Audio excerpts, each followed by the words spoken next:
My parents laughed when my grandmother gave me an old, dusty envelope and said it was my future. They said it was useless, so useless in fact, that they threw it away. But years later, that same envelope would reveal a secret none of them were prepared for. My name is Lily Anderson. I'm 56 years old, and for most of my life, I believed that the people closest to you are supposed to protect the things that matter most. Family memories, family promises, family history. But sometimes, the people you trust the most are the ones who destroy those things without even realizing it. My grandmother, Margaret, was the most important person in my childhood. She wasn't rich, she didn't live in a fancy house or wear expensive jewelry, but she had something far more valuable. She had wisdom, and she had patience. My parents, on the other hand, were very different people. They cared about appearances, nice cars, new furniture, expensive vacations, anything that made them look successful in front of others. Grandma Margaret never cared about those things. She lived in a small house on the edge of town, surrounded by a garden she loved more than anything. Every summer when I was a child, my parents would send me to stay with her for a few weeks. At the time, I didn't realize how lucky I was. Those summers became the best memories of my childhood. Grandma would wake up early in the morning and make pancakes while humming old songs from the radio. After breakfast, we would work in the garden together. She would teach me how to plant tomatoes, how to water the roses, and how to pull weeds without damaging the soil. Life is like gardening, she used to say. You must be patient if you want something beautiful to grow. As a child, I didn't fully understand what she meant, but I loved listening to her stories anyway. My parents rarely visited while I stayed with her. When they did, their visits were always short. My mother would complain about the house. "It's so old," she would say while looking around the living room. My father would sigh when he saw the small kitchen. "You should have sold this place years ago, Mom." Grandma Margaret would simply smile. "I have everything I need."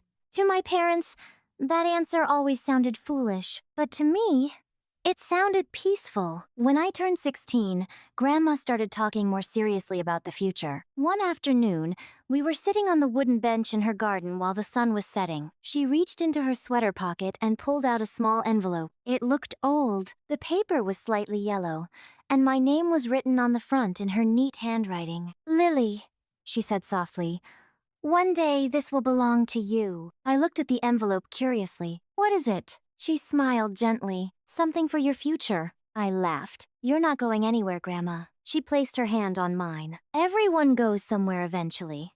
Her voice was calm, but something in her eyes made me feel uncomfortable. I didn't want to think about losing her, so I changed the subject. Years passed quickly after that. I finished school. I started working. Life became busy, but I visited Grandma whenever I could. Then, one winter morning, everything changed. My father called me. His voice sounded serious. "Your grandmother passed away last night." The words felt unreal. For a moment, I couldn't even speak. Grandma Margaret had always seemed like someone who would live forever, but life doesn't work that way. The funeral was small, simple, just like she would have wanted. After the service, our family gathered at her house to sort through her belongings. My parents immediately started talking about selling the property. "It's worth a decent amount now," my father said while looking around the living room. My mother nodded. "We should clean the place quickly." While they discussed money, I quietly walked into Grandma's bedroom. Everything looked exactly the same. Her books,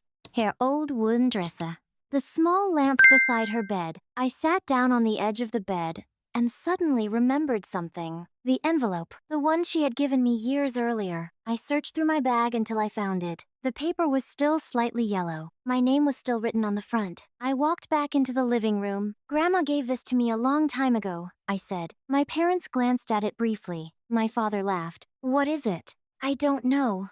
My mother took the envelope from my hands and examined it. "It's probably just old papers." Then she shrugged. "Why keep it?" Before I could react, she tossed it onto a pile of things they had already decided to throw away. "The trash bag is over there," she said casually. "It probably belongs with the rest of the junk."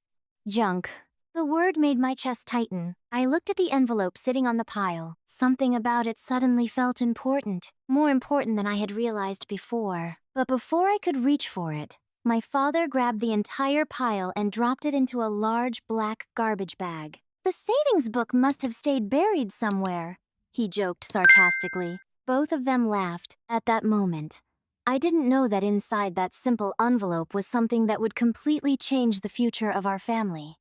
For a moment, after my father dropped the pile of papers into the black garbage bag, I just stood there frozen. Something inside me felt wrong, very wrong. Maybe it was the way my grandmother had looked at me the day she gave me that envelope. Maybe it was the way she had said, "This is for your future." Whatever it was, I suddenly felt a strong urge to open it. "Wait," I said quickly. My parents were still walking around the living room, discussing furniture and property values. My father barely looked at me. "What now?"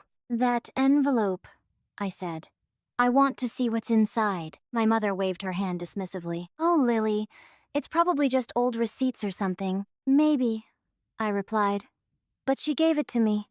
My father sighed loudly, clearly irritated. "If it means that much to you, go ahead." He pointed toward the garbage bag near the door. I walked over and opened the bag carefully. Inside were old magazines, newspapers, and several pieces of random paperwork. After a few seconds of digging through the pile, I finally saw it, the yellow envelope, my name still written clearly across the front. I pulled it out and brushed some dust off the paper. My hands felt strangely nervous as I opened it. Inside were two things. First, a small folded letter written in my grandmother's handwriting. Second, a thin, blue booklet. At the time, I didn't recognize what it was, but my father did. He suddenly stepped closer. "Wait, what's that?" I looked down at the booklet. It had the name of an old bank printed on the front. Then I saw the words that made my heart skip. "Savings account book." My father's eyes widened. "Let me see that." Before I could react, he reached out and grabbed the booklet from my hands. My mother leaned over his shoulder. "What is it?"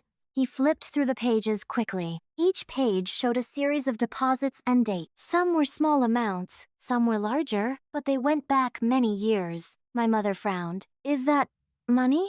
My father kept turning the pages. "This account started almost 30 years ago." 30 years. That meant my grandmother had opened the account when I was still a child. I picked up the letter she had written and began reading it quietly. "Dear Lily, if you are reading this, it means I am no longer there to explain this in person. This savings book belongs to you. For many years, I have been putting a little money aside whenever I could.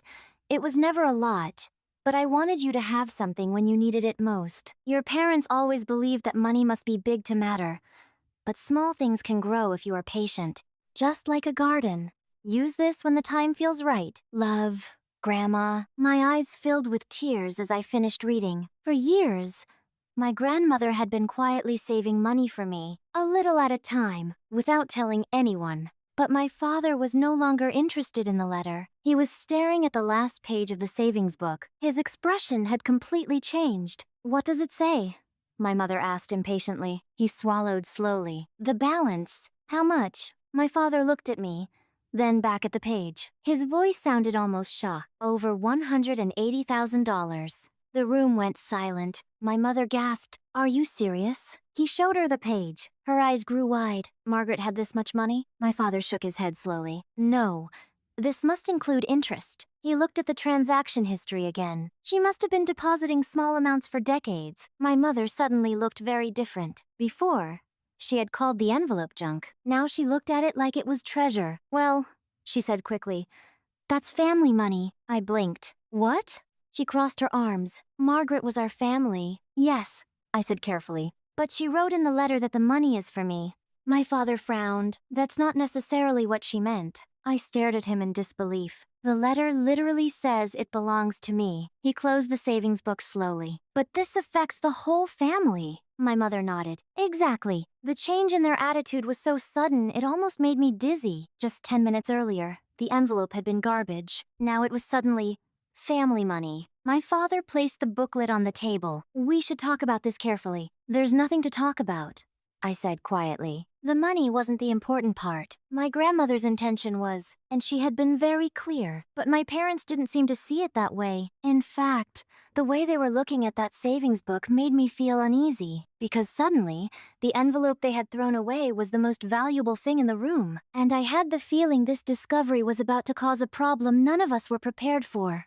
After my father placed the savings book on the table, the atmosphere in the room changed completely. Just minutes earlier, my parents had been laughing about throwing the envelope away. Now, both of them were staring at the blue booklet like it was the most important thing in the house. My mother slowly sat down at the dining table. $180,000, she whispered. My father nodded quietly. That's a lot of money. I picked up my grandmother's letter again and read it one more time. Her handwriting was calm and steady, just like I remembered. This savings book belongs to you. The words were clear. There was no confusion. But when I looked up, my parents were already having a different conversation. This could help with the house renovation, my mother said thoughtfully. My father nodded, and we could finally replace the car. For a moment, I wondered if I had heard them correctly. The car? I asked. Both of them looked at me as if I had interrupted something obvious. Well, my mother said, the old one is already 10 years old. I felt a strange mix of disbelief and anger building inside me. Grandma didn't save that money for your car. My father frowned slightly. You're being dramatic. I pointed at the letter in my hand. She literally wrote that it belongs to me. My mother waved her hand dismissively. Oh, Lily, you're misunderstanding. Misunderstanding what? This is still family money. The phrase again. Family money. But Grandma gave it to me, I said firmly. My father leaned back in his chair. She was elderly. Sometimes older people say things they don't fully think through. I stared at him. Are you serious right now? She probably meant that the money should help the family in general. The more they spoke, the more unreal the situation felt. Just an hour earlier, they had thrown the envelope into the trash without even opening it. Now they were trying to explain why the money inside it wasn't actually mine. I looked down at the savings book again. Then I noticed something interesting. There was a name printed on the front page. Not my grandmother's name. Mine. Lily Anderson. My grandmother had opened the account in my name. My father noticed the same thing a few seconds later. His expression changed again. Well, that complicates things. Complicates what? I asked. The account is technically yours. My mother frowned. That's ridiculous. It means the bank will treat it as Lily's account. My mother crossed her arms. Well, then Lily can withdraw it and give it to us. The sentence was so blunt it almost made me laugh. You're serious? My father spoke carefully now. Lily, we've done a lot for you over the years. I blinked. What does that have to do with this? We paid for your school. Yes. We supported you when you started working. Yes.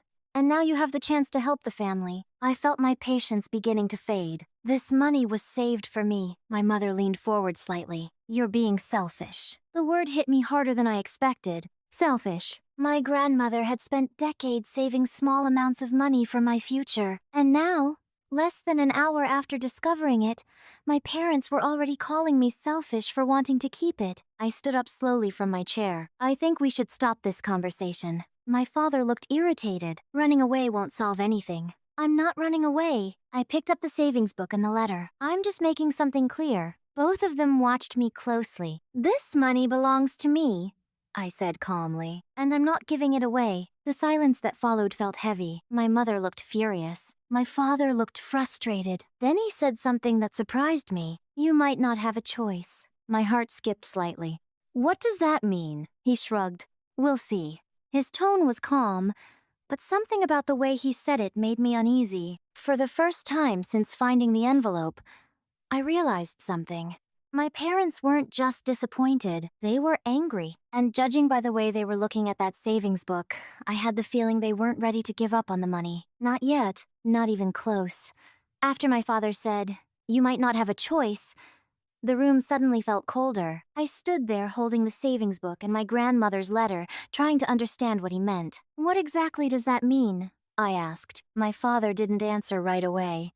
He leaned back in his chair and folded his arms, watching me carefully. It means, he finally said, you're not thinking clearly. My mother nodded in agreement. You're letting emotions control you. I felt a small, bitter laugh escape my throat. Emotions? Grandma saved this money for decades, and I'm the one being emotional? My father's tone hardened. We're talking about a large amount of money, Lily. Yes, we are. And decisions like this affect the whole family. Again with that phrase, the whole family. But something inside me had already changed. The more they spoke, the clearer everything became. This wasn't about family. This was about control. You both threw the envelope away without even opening it, I reminded them. You called it junk. My mother avoided my eyes. That was before we knew what was inside. Exactly. I looked at the savings book again. For years, my grandmother had quietly deposited money into that account. Small amounts, patiently, carefully. She never told anyone, not my parents, not even me. She simply trusted that one day I would find it. And now, the people who had laughed at it were suddenly trying to claim it. My father stood up slowly. Lily, let's be practical. I am being practical. You're being stubborn. No, I said calmly. I'm respecting Grandma's wishes. My mother suddenly spoke sharply. And what about our wishes? I stared at her. This isn't about you. Her face turned red. How dare you speak to me like that? My father raised his voice slightly. Enough. The tension in the room was thick now. For a moment, nobody spoke. Then my father tried a different approach. His voice softened. Lily, listen. Your mother and I are getting older. I knew this tone. It was the same tone he used whenever he wanted sympathy. We have responsibilities, he continued. Bills, expenses. I didn't interrupt. And you're doing well for yourself. I work hard, I said quietly. Exactly. You're independent. I could already see where this was going. But your mother and we could really use help. The words sounded almost rehearsed. I've helped before, I replied, and we appreciate that. But this isn't help, I said. This is taking something that doesn't belong to you. My mother slammed her hand lightly on the table. That money belongs to this family. No, I said firmly. It belongs to me. My father's patience finally broke. Margaret was my mother.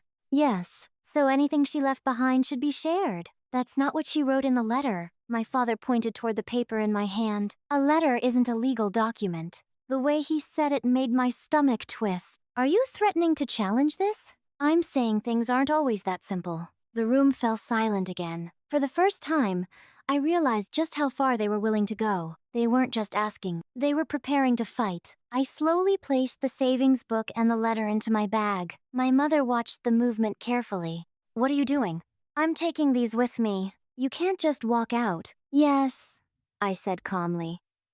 I can. My father stepped forward slightly. Lily, don't make this more complicated than it needs to be. I met his eyes. It already is. Then I turned toward the door. My mother's voice followed me across the room. You're being incredibly selfish. I paused for a moment but didn't turn around. Grandma spent 30 years saving that money, I said quietly. She did it because she loved me. Then I opened the door. And I'm not going to let anyone take that away.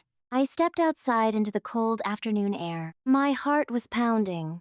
But at the same time, I felt strangely calm. For the first time since finding the envelope, I knew exactly what I needed to do. But as I walked toward my car, one thought kept repeating in my mind. My parents weren't going to give up easily. And something told me that the real conflict in this story hadn't even begun yet.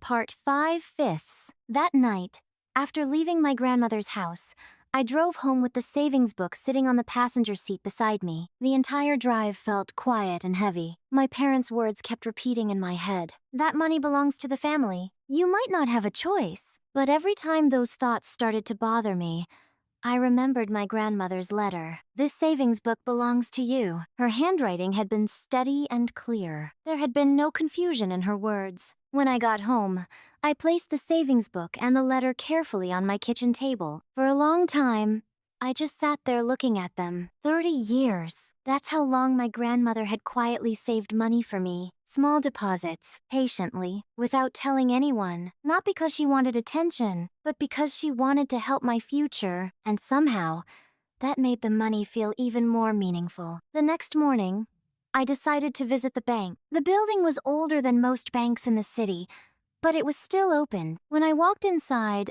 I felt strangely nervous. A woman at the front desk greeted me. Good morning.